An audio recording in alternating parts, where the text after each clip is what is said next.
kuyang, dahil sa nakalipas na yung wedding anniversary namin ng misis ko, ngayon na lang kami nag-decide na mag lunch date at sa Santa Maria kami pupunta dito sa Green Flower Grilled House.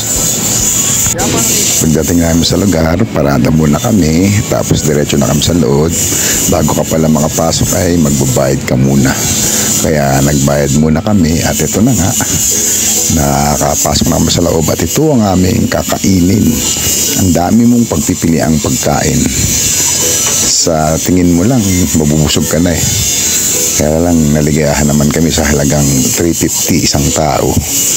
Dito kami na kumain ng aking misis para sa aming lunch date ng aming anniversary.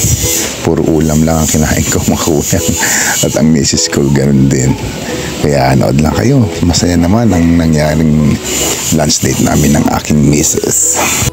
Kaya dito ako nagdesisyon na mag-lunch date kami ng misis ko kasi na-upload ko to sa YouTube. Masasarap yung kanilang mga pagkain. In-offer pa na nila ito ng mas mura sa halagang 350 mula Lunes hanggang Biyernes at 400 naman pag Sabado at Linggo. Kaya tara na mga kuyang, bumisita kayo rito sa Green Flower Greenhouse.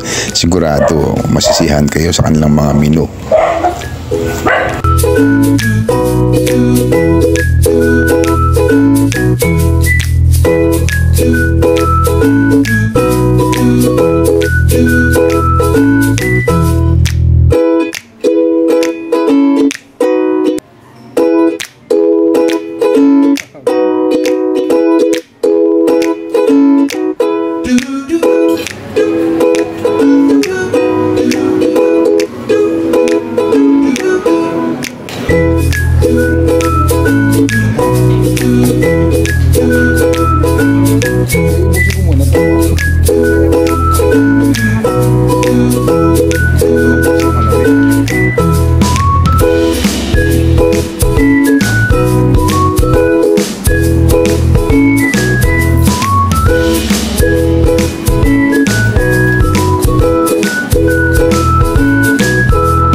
Matapos kong mamili ng aking mga kakainin natin, ito na siya, mga kuyang, puro ulam lang ang aking napili.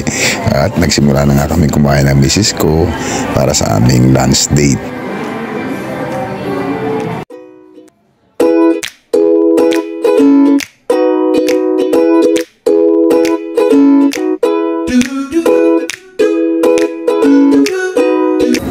Nakailang balik din kami sa mga ulam na nagustuhan namin kainin doon, mga kuyang. Sulit din yung binayad namin, 350 per head.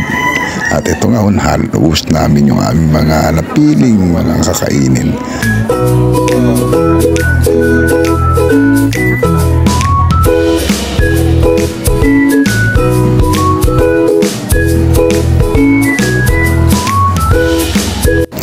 Tapos namin mag-lunch date ng aking misis. Eto, pauwi na kami mga kuyang.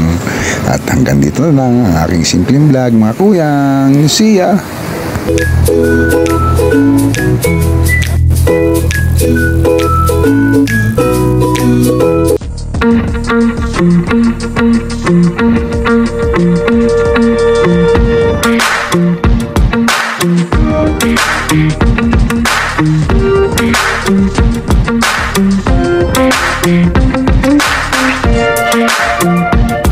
Thank you.